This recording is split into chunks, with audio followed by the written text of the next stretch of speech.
Hello and welcome to Sports This Morning. I'm Cecilia Omogbe. I am Tayo Salam. It's always great to have you join us on the show. Okay, we're starting off with the Nigeria Professional Football League. Of course, it's exciting times. Yes. Match day one, we've seen a lot of drama already. And there was another drama yesterday that was in Kaduna, where Katsina United scored a late goal to defeat Heartland FC. Yeah, heartbreak for Heartland, who had to travel for 2 days. They were on the road for 2 days. And of course, they thought they've rescued the points until Samuel Kalu had to score that 92nd minute goal. Bad. And of course, he ended breaking their hearts. Oh, yeah, heartbreak indeed Heartbreak. for Heartland FC. And the coach of, former coach of MFM, yeah? Yeah. Yeah, anyways. It's not smiling. Yeah. Okay, also on the program, yes, you have these two guys, all square, former teammates. One is an assistant coach and the other one is the main coach. But then Aston Villa, their unbeaten run for this month continue. They haven't lost in 5 games. And of course, they had to hold Chelsea to a draw. All square at the bridge for Chelsea. The ending 2020 with just 1 win in 5 games. Not great at all for Frank Lampard and the Blues. Also on the show in the NBA, Damian Lillard took over in the second half to lead the Portland Trail Blazers. It was rally in the fourth quarter over the Los Angeles Lakers. The Blazers beating the LA Lakers at the Staples Center.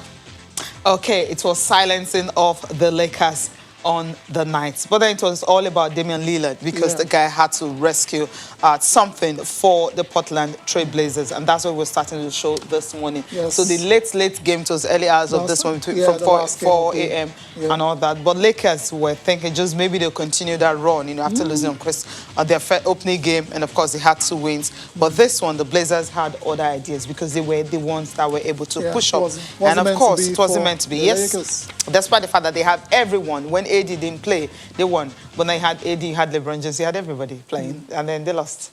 Yeah, football, basketball, any other sport like that. It's a game. Yeah, it's not mathematics. Yeah. Anyway. So let's start with the results of the games that were played last night and early this morning. 5 games in total. We're starting off with a matchup between the Pistons and the Atlanta Hawks. That game ended 128 to 120 in favor of Atlanta. Trae Young playing a tremendous game here for the Hawks. The Grizzlies and the Nets, it was 116. Interesting about the Hawks, they haven't lost 3-0. Yeah. I think that's the only team. No, right? not the only one. There's the Pacers as well. Pacers, too. yeah. Pacers and of course the Hawks. Looking good as well too. So, I mean those teams, especially the Hawks, after a terrible last season, they started so well this year. Yeah. Very interesting to see if they can make the playoffs. It's still early doors, of course. It's 116 to 111 over the Brooklyn Nets. That's the Grizzlies' second straight loss for Brooklyn. Of course, we'll talk more about that game shortly. The Jazz 110 to 109 over OKC. Donovan Mitchell with a very late winner for Utah. The Rockets lost against the Denver Nuggets 124 to 111. I don't know why you're shaking your head. Maybe you tell me later. James Harden was able to leave the Rockets. All right, then. The Blazers, last but not the least, defeating the LA Lakers, late fourth quarter rally to get the job done over the NBA champions. And that was our first focus on the NBA on the show. Yes, of course. And that game, we talked about Damian Lillard, who was the guy who led everything. 31 points. I mean, Gary Trent Jr., 28 points, inspired the Trailblazers to that victory. I mean, Lillard and Trent actually combined to go 20 of 30 from the field, 12 of 21 from 3-point range. Wow. And that was just what they needed. And that Trent, I think, was terrific in fine form, straight-point shooting, lifting them to that win over the Lakers. And for LeBron, right there on your screen, had 29 points, 9 rebounds, and 6 assists. Yeah, Lakers' second loss in 4 games.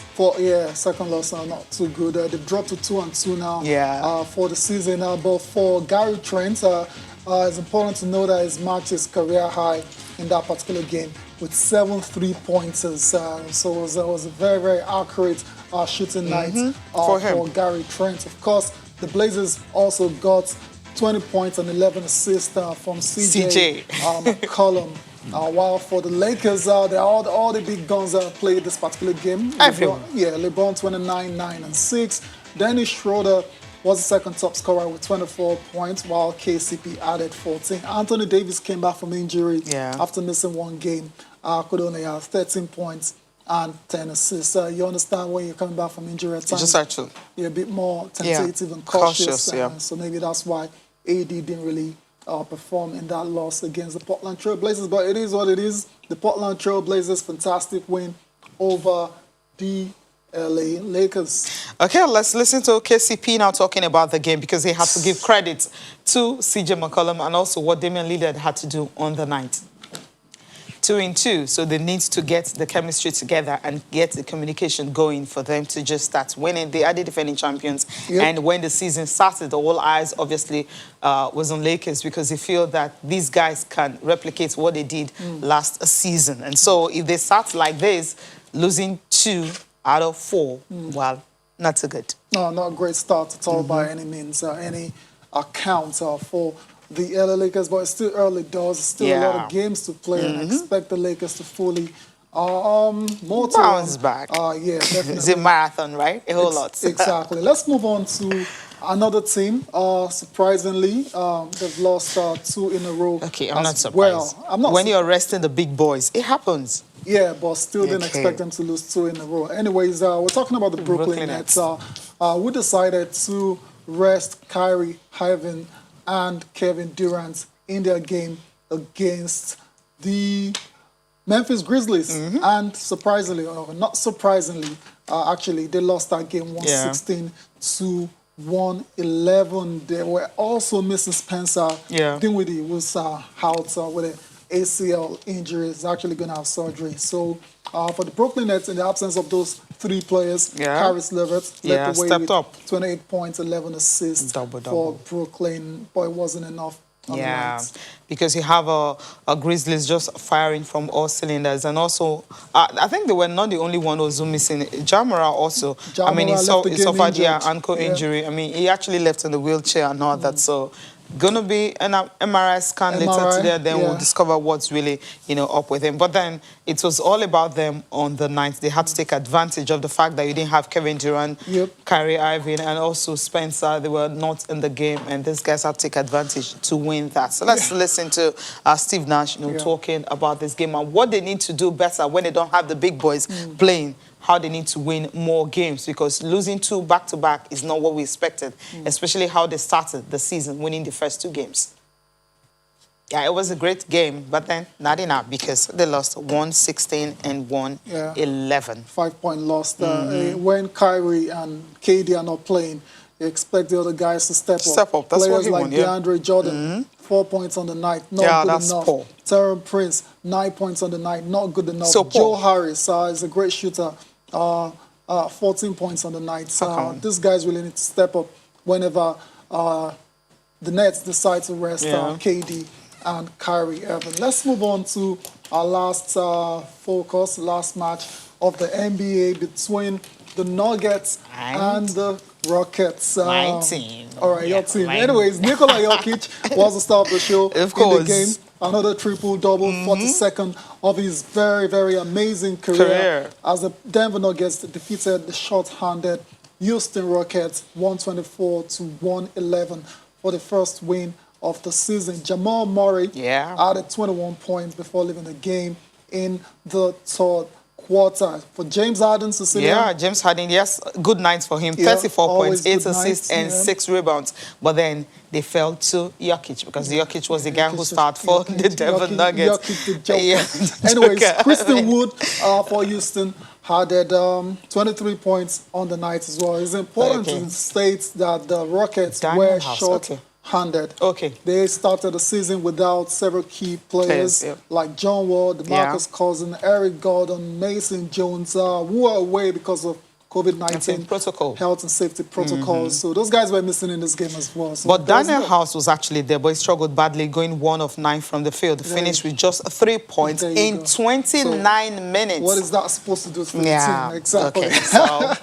Anyway, so that's what happened between the Denver Nuggets and the Houston Rockets. And after the game, of course, the coach of Denver, Michael Malone, is a very delighted man this morning. Of course. pretty convincing win for the Denver Nuggets over the Houston Rockets in their matchup. Before we go and leave the NBA, let's talk about our top performers on the night. 4 players have been selected this morning, starting with Michael Conley for Utah, 20 points, 10. Okay, let's start with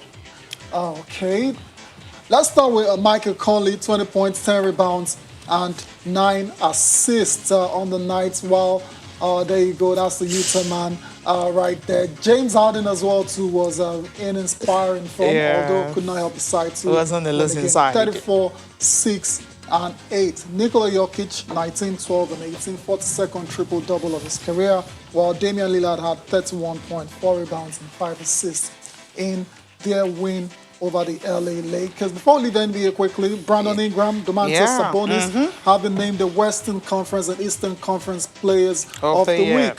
Of the week, yeah. I mean, their performance was actually a good one because of the way they carried out. Their team, if you look at their team. Brandon Ingram, for example, became the first player in Pelicans history to post at least 80 points, 20 rebounds, and 20 assists through the team's first 3 games. That's of huge. The year. It's the most improved player from last year as well. So you have to say it's well deserved. For Sabonis, led Indiana with scoring 24.3 points, rebounding as well as assists in the first 3 games of the season. That's why they've been named Players of the Week in the NBA. So that's it for basketball. Let's move on to football quickly now. NPFL. Talk about the drama of yesterday. 2 matches, one ended goalless. That's between Dakota and Aqua United. That's the derby. And the other one between Heartland and Katsina United. What a game that was. Sometimes I just wish if that was the one I had to watch on TV. Yeah, do you understand? well, you never know but then you never know what will happen because we're expecting the derby to have some spark.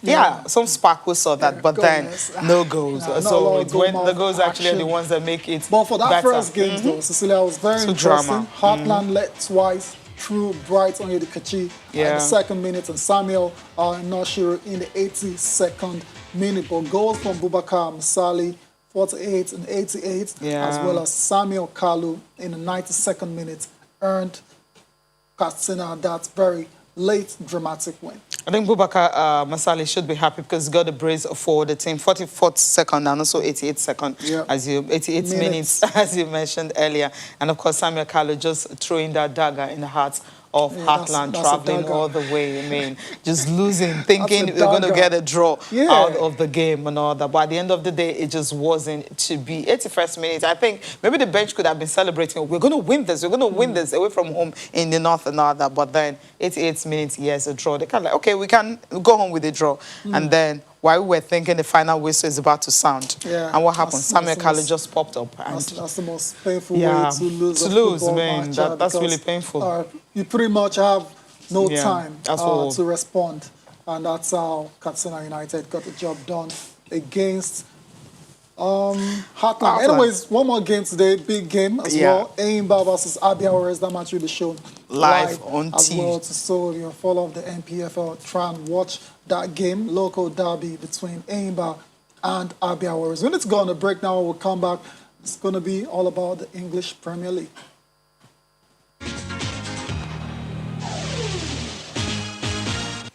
Welcome back to Channel Sport this morning. You can be a part of the show, of course. Talk to us on channels_sport, tweet at us, and let us know what you think about the NPFL 2020-2021 season. So far, so good. What are your thoughts on the start to the season? And for Enyimba fans, you guys will be in action today against your local rivals, Abia Warriors. You might want to send us your prediction of that game. And what do you make of the coverage of the league as well, too? It's on TV, it's on the internet, and there's really no excuses for not following the Nigerian Professional Football League this season. Cecilia. Yeah, I mean, I loved it. I loved what, improvements, at all rounds and everything. The commentary was Wonderful, I mean, kudos to Jide and of course Emmanuel Etin. They handled that so well. It was nice. The pictures quality was nice. So NTA, I mean, wasn't so bad at all. So NTA did a wonderful job, very decent. And we hope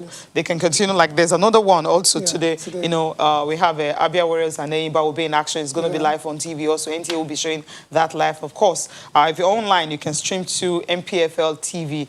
That's where you can also get to watch. That one is on HD, so you're going to get clearer pictures and all that. Very clean, pristine pictures are coming from NPFL TV. Of course, so we're really happy about this. NPFL is back and is on TV, so you can just sit at home and watch. You don't have to go to the stadium because, you know, you have to obey all the safety protocols and all that.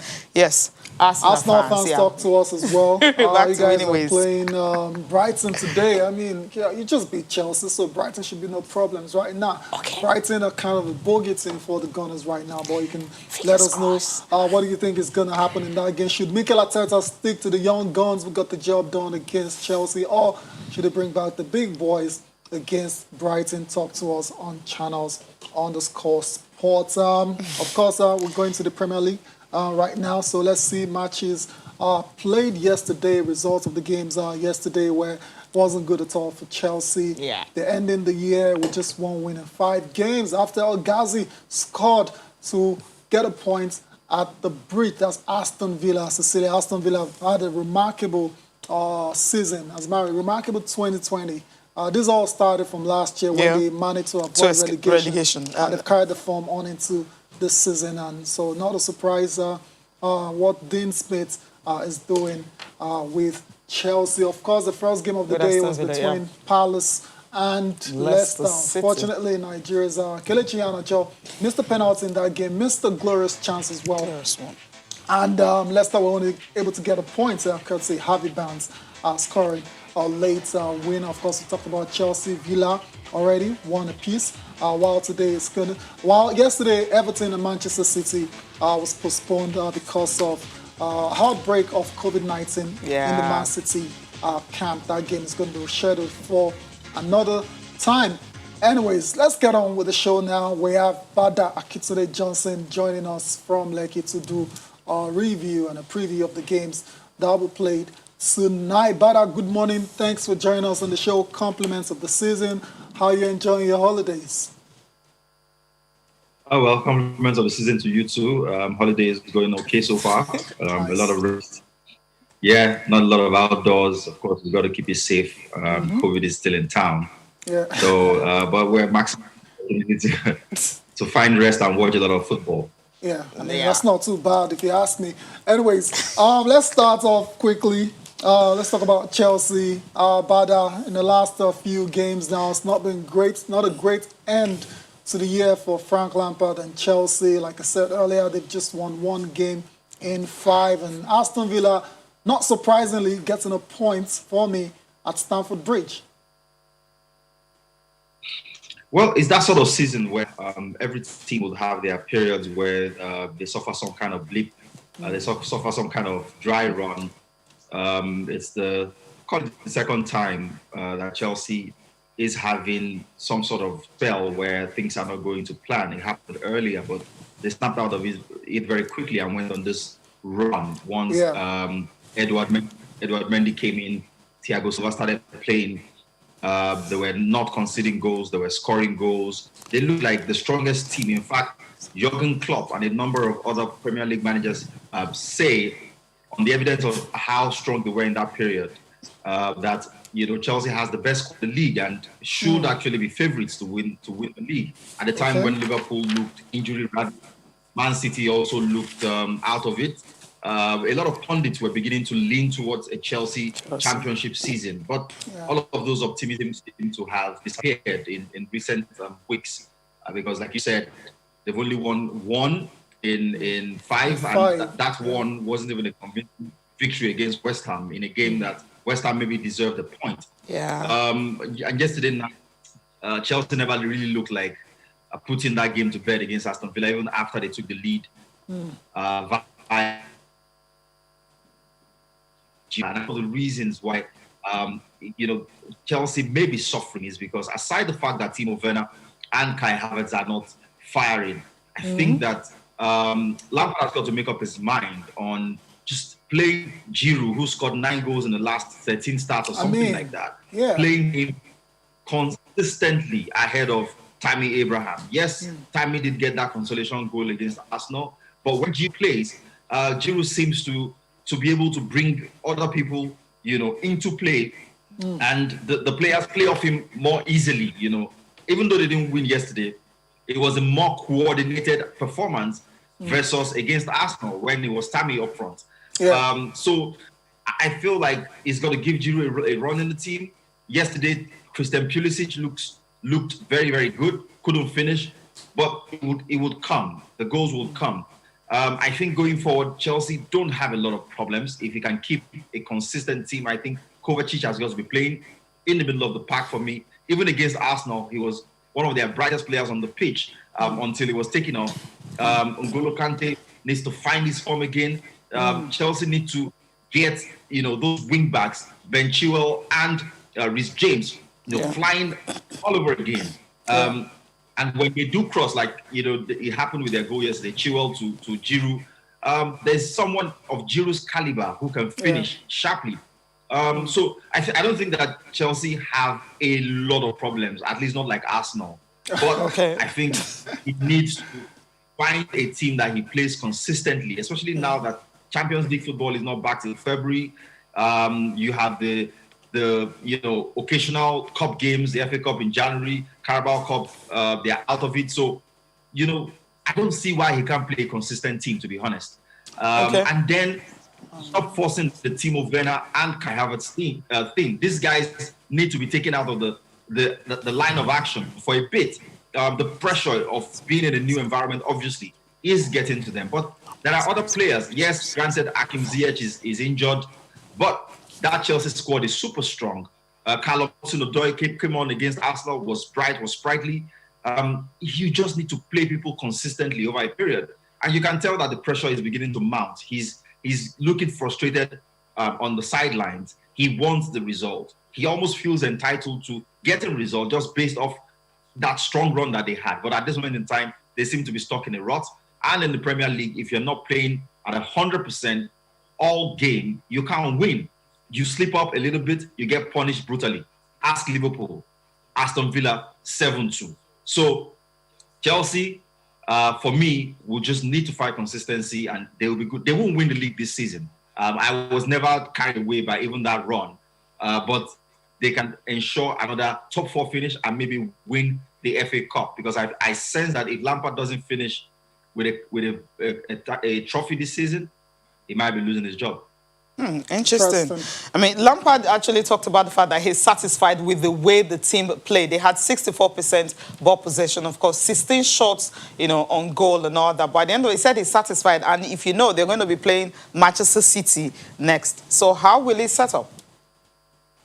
Well, like I said, they were much better yesterday than they were against Arsenal. And that's owing to just playing Giroud up front, being able to bring other people into play, playing Pulisic, playing Callum Hudson-Odoi, playing players who've got speed, who've got a lot of intensity in their legs. And because the games have been coming thick and fast, there's a lot of players who are beginning to show signs of tiredness. And so players like Pulisic, who was injured for a very long time, and Callum Hudson-Odoi, who hasn't gotten a lot of games, can offer you that freshness now. So why don't you just go with them? We also saw with Arsenal what freshness can do, even against Chelsea, when they played the kids and Martinelli and Emil Smith-Rowe injected some energy in that team, and it was a difference at the end of the day. So I think it's going to keep the team that played against Aston Villa last night.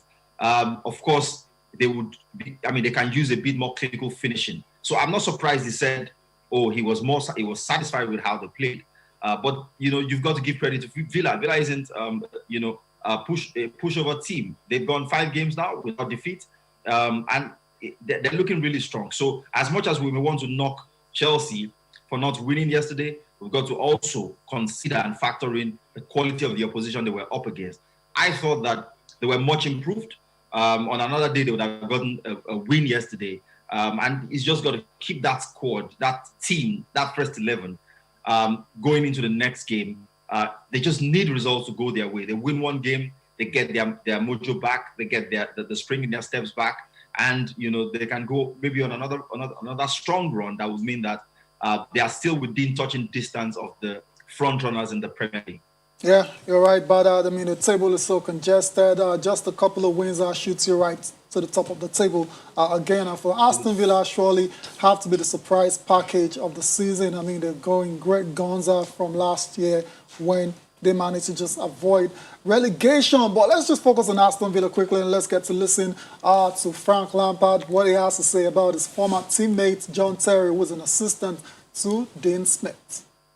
Yeah, I'm sure John has an influence because of one of the great, in my opinion, the greatest centre backs has played in the Premier League and for England and in the world for a long period of time with an absolute wealth of knowledge of the game. So his input will be invaluable to Dean Smith and all the staff. And obviously the team are working hard, and you've seen a real big uplift in them. And I'm sure there's a lot of work behind the scenes through John and all the staff there.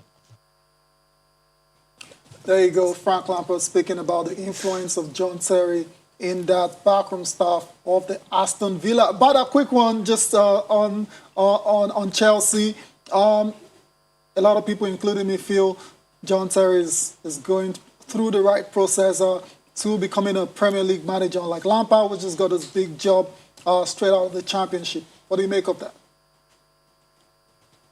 I don't think that there's an ideal way people should start their career. Obviously, you would hope that they get some time away from the firing line where they are understudies.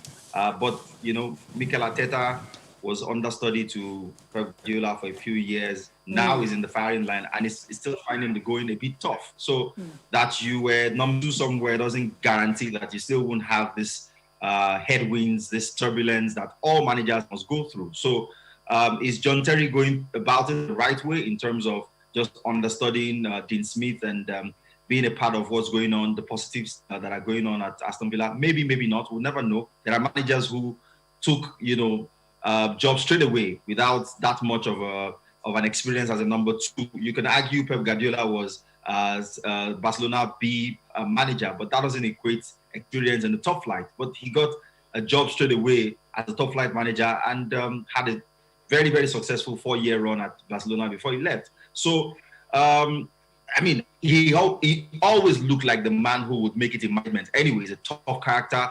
He's got a great leadership ability, great head screwed to his neck and shoulders. And one day we all know John Terry will be in number 1, and hopefully all of these experiences gotten understudying Dean Smith would count for him. Absolutely. All right, let's go on to Leicester versus Crystal Palace. Not a game to remember for Kelechi Iheanacho. Well, I worry a little bit for Kelechi because I look at that Leicester team and I look at players like Harvey Barnes. I look at players like Buddy. You look at players like even Pratt, the Belgian, who comes in from the bench. They look really strong, and even Ayoze Perez, they look really strong going forward.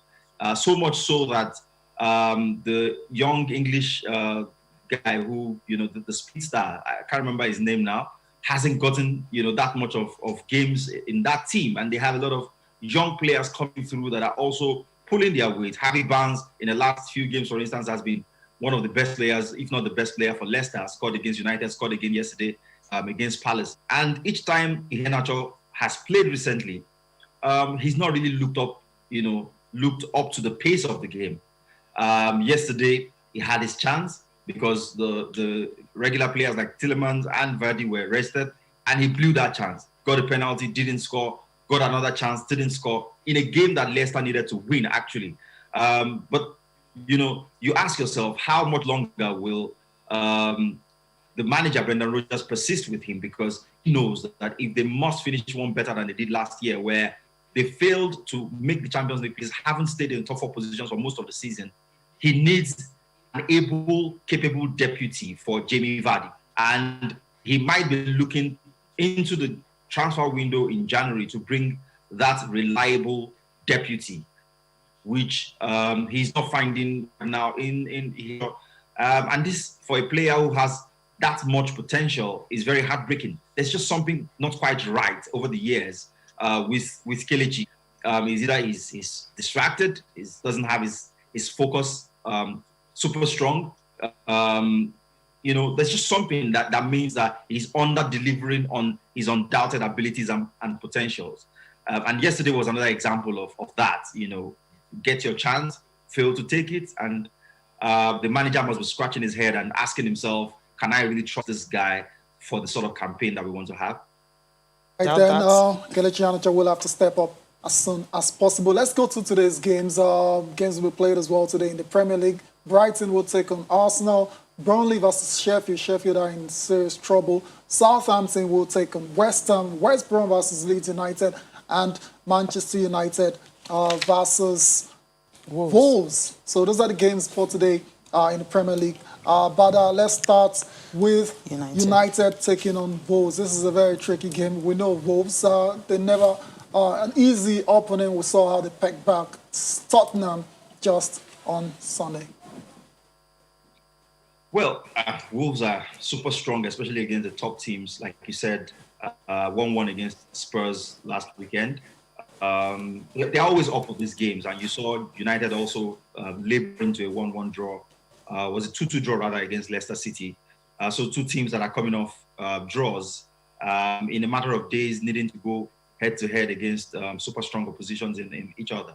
And, I mean, it's a game that looks like it has a draw written all over it. But then again, the curious thing about this United team is since Bruno Fernandes came in, they have won as many points as Liverpool. And it always seems like Ole Gunnar Solskjaer is just one defeat away from getting the sack. For a manager who's had that sort of impressive run in the league, if they win their game in hand and win this one, I think they go second or something. So United just always seem to sit at the intersection of great and worst, almost every time. As they go into this game now, you feel like they win it. The narrative is, they may challenge for the league title, but if they lose it, it's, United are back again, to their floundering best. So you really don't know what United team will show, but I think on the evidence of how they've gone since crashing out of the Champions League, you'd expect them to, if they play really well, be able to win this game, especially if Bruno Fernandes comes to the party. He's been at the heart and soul of everything they've done.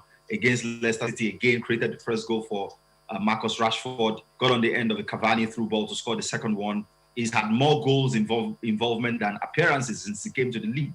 And as much as that sounds great, it's also a threat or a risk in itself, in that opposing teams can now begin to work on just stopping Bruno Fernandes as a way of stopping Manchester United.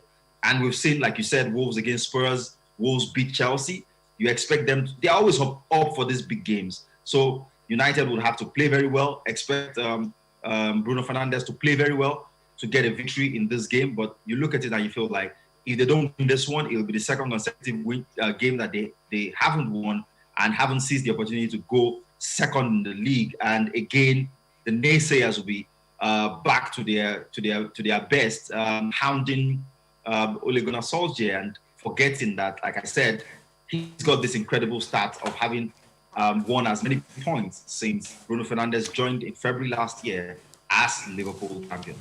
All right, then, very, very correct. We need to go on a break now, but just hang in there for a minute. When we come back, we get to listen to what Ole Gunnar Solskjaer has to say about tonight's game.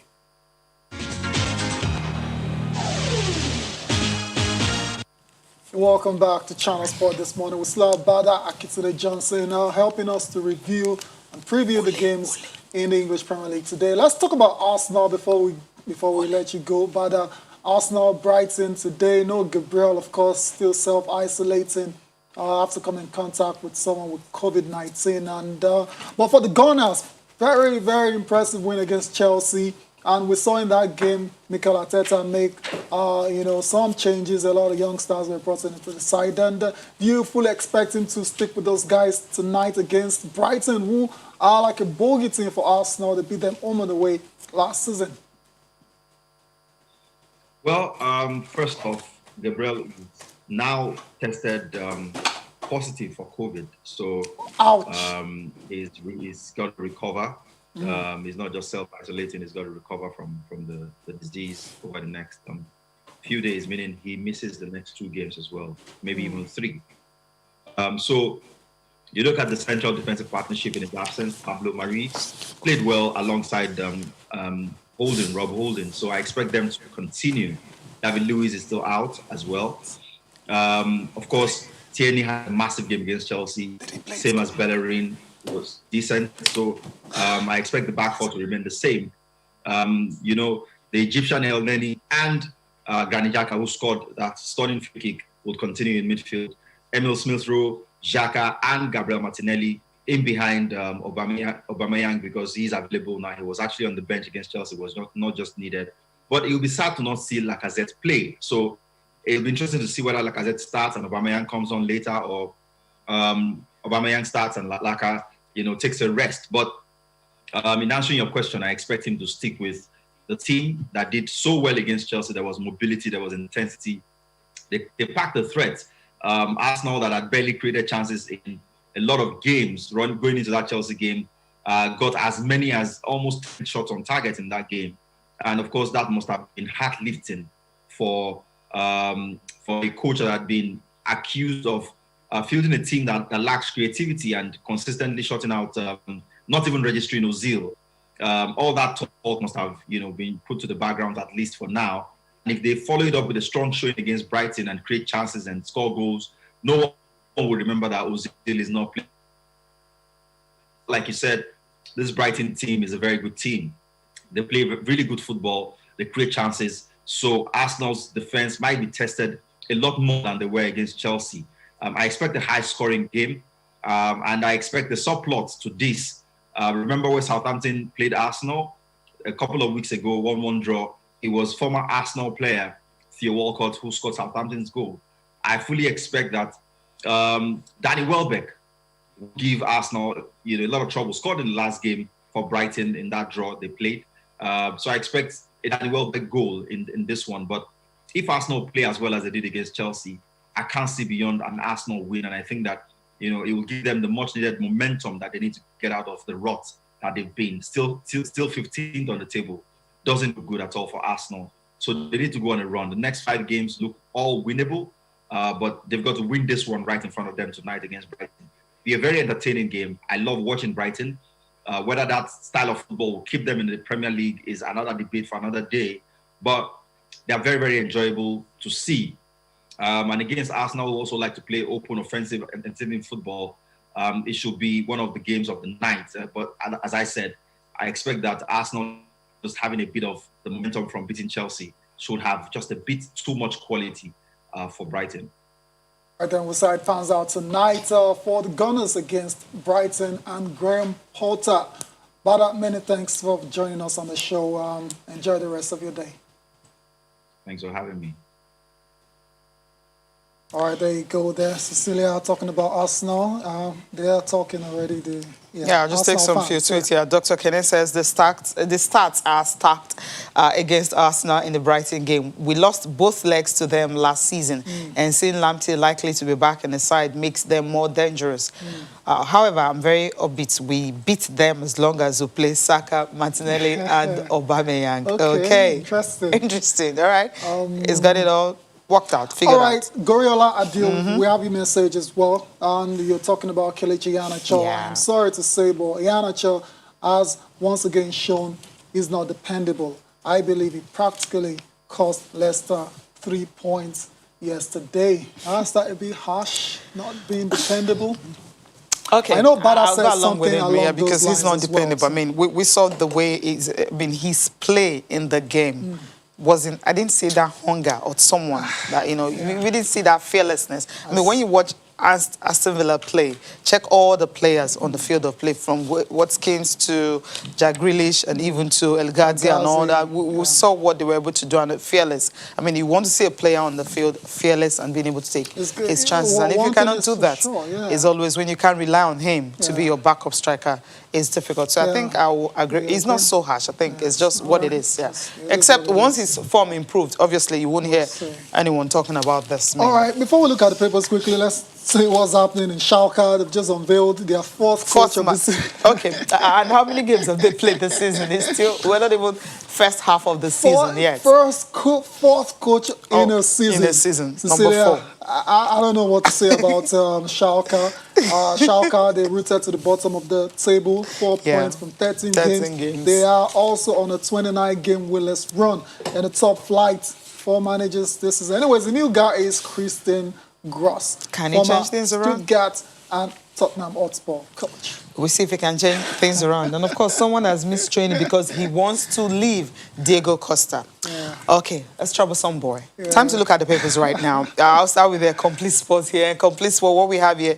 Confusion trace Osimhen's return date. Okay, latest, as on Complete Sports. Latest reports say January 6th, not feasible. And another one, January 17th, picked as more realistic date.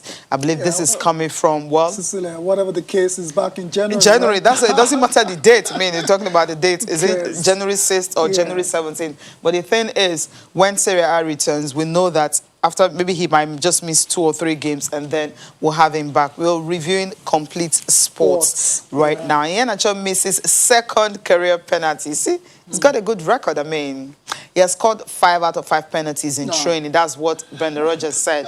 But this one, he missed it. I mean, players do miss penalties, so it's not. You saw what Jorginho played against Arsenal. You understand what that means. Didn't like his approach at all to that penalty. Stuttering run, takes the power from the shot. From the shot. That's why it was tame. Yeah, exactly. Yeah, it was tame. Okay.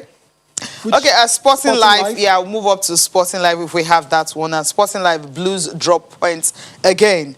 And here, Super Eagles defensive midfield, Ndidi Ajayi, give Rose headache. Yeah, because of their performance. Ndidi I get Ajayi, that. Giving Rose Raw headache. It's not headache. I mean, he doesn't even have them in the first place. And so when we have these two guys... I mean, it's fantastic for your team. They play in different positions. He'll be thinking, who will he pick? No, because he got other players that he usually bring in. Come on. Shemi is having a great season for West Brom. Indeed, he's fit. So, I mean, anyways, before we look at the last paper, more tweets are coming, this time from Noble Flyer. Is happy that the NPFL has started after lots of postponements. And, and Lampard as well, too. Lampard getting the stake in January should things continue like this. United forever. Aya Villa. Yeah. I'm really hopeful today that Arsenal and Brighton will end in a draw. You'll be hopeful for a draw. Must be a fan of another club, so wants them to share the points. Who knows? Yeah. All right. Okay, guys. So thank you so much for watching. I'm Cecilia Mogbe. Have a great day. I am Taya Salam. Join us again tomorrow.